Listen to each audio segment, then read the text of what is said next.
चलो मान लो तुम कहीं पे बाहर जा रहे हो, स्ट्रीट पे हो, कोई अच्छी लड़की तुम्हें दिख रही है एंड तुम्हें उसे अप्रोच करना है, या तो फिर तुम कैफे में हो, क्लब में हो, कहीं पे भी हो एंड एक अच्छी सुंदर लड़की तुम्हें दिख रही है एंड तुम्हें फील हो रहा है कि मुझे इससे बात करनी है, एटलीस्ट हाय हेलो कुछ तो करूं ताकि मे बी मुझे पता चले जितनी ये सुंदर बाहर से है उतनी ही सुंदर अंदर से है कि नहीं। एंड अगर अंदर से भी सुंदर है, अच्छी है, तो मे बी हम डेट कर सकते हैं, मैं उसे गर्लफ्रेंड बना सकता हूं, या तो फिर कुछ भी सिनेरियो क्रिएट हो सकता है। पर मेन दिक्कत तब आती है जब हम उसे अप्रोच नहीं कर पाते, जब हम उससे बात नहीं कर पाते। एंड क्यों नहीं कर पाते? क्योंकि हमें डर लगता है, हमें कहीं ना कहीं ये फील होता है पता नहीं क्या होगा, कैसे होगा। एंड एक एंजाइटी टाइप फील होता है, तुम्हारी पूरी बॉडी तुम्हें मना कर रही है, नहीं मत करो मत करो मत करो। तुम अगर सोच भी रहे हो ना, ये चलो मान लो कि तुम करोगे नहीं, लेकिन तुम ये सोच भी रहे हो तो भी पता नहीं पूरी बॉडी, ऐसा लगता है कि पूरी बॉडी तुम्हें मना कर रही है कि नहीं तुम ये नहीं ही कर सकते,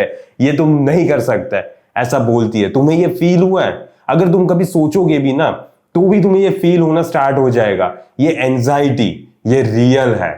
एंड आज इवोल्यूशनरी पर्सपेक्टिव से मैं तुम्हें समझाऊंगा कि ये एंजाइटी क्यों रियल है, क्यों तुम्हें रियली में डर लगता है इस सिचुएशन में, लड़की से पूछने में, बात करने में क्यों डर लगता है आखिरकार। एंड इस एंजाइटी को टैकल कैसे करना है, मेनली हम वो गांड में दम कैसे लाएंगे कि उस लड़की से जाके बात कर सके। अगर तुम पहले इस चीज का रीजन समझ लेते हो ना कि आखिरकार ये हुआ क्यों है, एंड उसके बाद तुम्हें अच्छे से पता चल पाएगा कि इसे टैकल भी कैसे करना है। सबसे पहले तो देखो, इवोल्यूशनरी पर्सपेक्टिव से तुम्हें समझना पड़ेगा कि जैसे ही तुमने अगर कहीं पे जा रहे हो, रास्ते पे सांप देख लिया तो तुम्हारी गांड फटेगी, राइट? तुम्हें डर लगेगा। तुम्हें क्यों डर लग रहा है? क्योंकि तुम्हें फील हो रहा है कि हाँ ये जहरीला हो सकता है, मुझे मार भी सकता है, कुछ भी हो सकता है अगर इसने मुझे काट लिया तो। तुम बहुत ज्यादा ऊंची बिल्डिंग में जा रहे हो, वहां से नीचे देख रहे हो तो तुम्हें डर लग रहा है, राइट? ये सारा डर तुम्हें क्यों लग रहा है? क्योंकि तुम्हें पता है कि इससे तुम्हें खतरा है, तुम्हारी जान भी जा सकती है, ऐसा कुछ भी सिनेरियो क्रिएट हो सकता है। एंड इसीलिए तुम्हें फियर फील हो रहा है, तुम्हें ये एंजाइटी फील हो रही है। एंड सेम सिचुएशन तब आती है जब तुम लड़की से बात करोगे। एंड ये कैसे होगा? मुझे पता है तुम यही बोलोगे कि इवोल्यूशनरी पर्सपेक्टिव से तो ये होना चाहिए ना कि मुझे गांड में दम होनी ही चाहिए, मुझे उस लड़की के साथ बात करने में कोई डर लगना ही नहीं चाहिए, क्योंकि तभी तो मेरे जीन्स आगे बढ़ेंगे, तभी तो हम कुछ करेंगे एंड मेरे बच्चे होंगे, फिर मेरा जीन्स आगे बढ़ेंगे, सारी चीजें अच्छी अच्छी हैप्पी एंडिंग, ये तभी होगा ना। पर नहीं, डर लगने का मेन रीजन जानते हो क्या है? हम पहले है ना बहुत ज्यादा छोटी कम्युनिटी में रहते थे, ट्राइब सिस्टम था, तब इतने ज्यादा लोग नहीं थे। जैसे आज पूरा दुनिया में से तुम कहीं से भी किसी भी लड़की को सिलेक्ट कर सकते हो, वैसी सिचुएशन पहले नहीं थी। पहले हम छोटी सी कम्युनिटी में रहते थे, बहुत गिने चुने लोग थे एंड तुम्हें पता ही था, सबका नाम तुम्हें पता ही था। एंड तब तुम्हारे पास इतने ज्यादा ऑप्शंस नहीं थे, लड़कियों में भी इतने ज्यादा ऑप्शंस नहीं थे। वो पहले से किसी के साथ शादी हो चुकी होती है, या तो फिर वो छोटी होती है, या तो फिर बहुत ज्यादा बूढ़ी होती है। एंड तुम्हारे पास सिलेक्टेड फ्यू ऑप्शंस थे जिससे कि तुम शादी कर सकते हो, तुम्हारे बच्चे हो सकते हो उसके साथ, तो तुम्हारे पास कम ऑप्शंस थे। एंड पता है फिर क्या होगा? फिर ये होगा कि तुम उसको मे बी अप्रोच कर रहे हो, तुमने उसके साथ बात की एंड तुमने उसे पूछा कि मुझे रिलेशनशिप में जाना है, या कुछ भी पूछा, अप्रोच किया। एंड अगर उसने मना कर दिया, अगर उसने मना कर दिया तो फिर दिक्कत होगी। दिक्कत ये होगी क्योंकि तुम्हारे पास ऑलरेडी ऑप्शंस कम थे एंड उसने भी तुम्हें मना कर दिया, तो वो जाके दूसरी लड़कियों को भी बताएगी ना कि हाँ इस बंदे ने मुझे पूछा था, मैंने तो इसे मना कर दिया, माचो तो मुझे नहीं चाहिए ये। वो ऐसा बोलेगी ना दूसरे लोग लड़कियों से। तो अब दूसरी लड़कियां भी चांसेस है कि तुमसे दूर रहे, तुमसे डिस्टेंस मेंटेन करके रखे, क्योंकि एक लड़की ने ऑलरेडी तुम्हें मना कर दिया। एंड जब एक लड़की तुम्हें मना कर देती है ना, तो ये तुम्हारी नेगेटिव लाइट हो जाती है दूसरी लड़कियों के सामने, जो तुम्हारे फ्यूचर प्रोस्पेक्ट्स थे उसके सामने। एंड इसीलिए तुम्हें डर लगता है कि हाँ यार अगर इसने मना कर दिया एंड इसने फैला दी बात, तो मे भी ऐसा हो सकता है कि मैं पूरा जिंदगी कुंवारा ही रहूं, ऐसा भी हो सकता है। एंड इवोल्यूशनरी पर्सपेक्टिव से इसीलिए तुम्हें डर लगता है। दूसरा पर्सपेक्टिव समझ लेते हैं। जैसे तुम अगर कम्युनिटी में एक नॉर्मल पर्सन हो, ओके, तो उस कम्युनिटी का कोई हेड भी तो होता है ना, चीफ। उस कम्युनिटी का एक चीफ होगा, ओके, उसका बेटा भी होगा।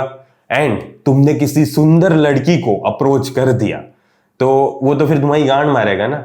वो चीफ बोलेगा ना, बेटा तेरी इतनी औकात नहीं है, तू है ना ऐसी इतनी खूबसूरत लड़की को पूछ ही नहीं सकता, क्योंकि ये ऑलरेडी रिजर्व्ड है मेरे बेटे के लिए, मेरा बेटा ही इसको पेलेगा एंड हमारे बच्चे होंगे ताकि हमारी कम्युनिटी आगे बढ़ सके।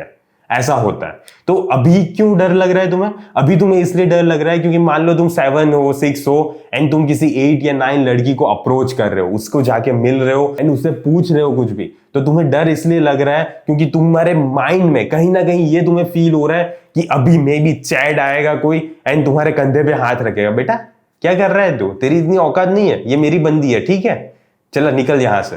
तुम्हें कहीं ना कहीं ये फील हो रहा है, ये डर कि अभी कोई अच्छा बंदा आएगा जो रियली में उसको डिजर्व करता है एंड उसको वो ले जाएगा एंड तुम्हारी खाली पीली बेइज्जती करेगा। तो बेटर यही है कि मैं इसे अप्रोच नहीं करता। ये 2 मेन रीजन है जिसकी वजह से हमें डर लगता है। ये नॉर्मल डर है, मुझे भी लगता है, तुम्हें भी लगता है। अगर तुम बार बार किसी लड़की को अप्रोच नहीं करोगे ना तो तुम्हें डर लगता ही रहेगा एंड ये नॉर्मल है, कंप्लीटली नॉर्मल है। पर इसका मतलब ये नहीं है कि तुम अप्रोच करोगे ही नहीं, क्योंकि अब पहले का जमाना नहीं रहा। हम एक छोटी सी ट्राइब में नहीं रहते। अभी हम किसी एक लड़की की अप्रोच कर रहे हैं और उसने मना कर दिया, ठीक है कुछ नहीं होने वाला, चला जा यहां से, मेरी जिंदगी से चला जा, तो ठीक है तुम चले गए एंड 5-10 मिनट बाद तुम दूसरी किसी अच्छी लड़की को देख के उससे अप्रोच कर रहे हो।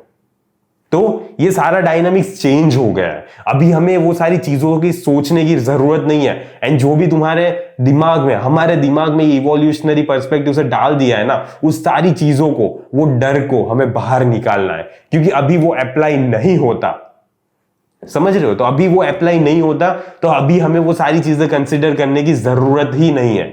हम किसी भी लड़की को जाके अप्रोच कर सकते हैं एंड मे बी देख सकते हैं कि कैसे आगे हमारा वंश बढ़ सकता है। ओके, या तो फिर जो भी तुम्हारा रीजन हो उस लड़की से अप्रोच करने का, पर मेनली यही है कि वो लड़की तुम्हारी लाइफ में आ सकती है। मे बी ना भी आए, लेकिन एटलीस्ट तुम्हारी गांड में दम तो आएगा। कुछ भी कर लो तुम, अगर ये डर तब तक खत्म नहीं होगा जब तक तुम बहुत सारी लड़कियों को अप्रोच ना करो, उससे एटलीस्ट मिल के हाई ना बोलो। कोल्ड अप्रोच यही होता है कि उस लड़की ने तुम्हें देखा भी नहीं है, आई कांटेक्ट भी नहीं किया एंड फिर भी तुम उस लड़की के साथ जाके बात करने की ट्राई कर रहे हो एंड फिर कुछ कन्वर्सेशन इनिशिएट कर रहे हो। ये कोल्ड अप्रोच से तुम्हारे अंदर थोड़ी ज्यादा स्ट्रेंथ फील होगी, तुम कॉन्फिडेंट फील करोगे एंड मे बी फिर नॉर्मल अप्रोच करने की बारी आएगी ना कि कोई बंदी रियली में तुम्हारे सामने देख रही है, तुम्हें ऐसा फील हो रहा है कि वो मेरे में इंटरेस्टेड है एंड अब जाके तुम उसके साथ अच्छे से बात कर पाओगे, कुछ अच्छी कन्वर्सेशन टेबल पे लेकर जा सकते हो एंड तू वो तो कॉन्फिडेंट फील नहीं करेगी पर तुम कॉन्फिडेंट फील करोगे।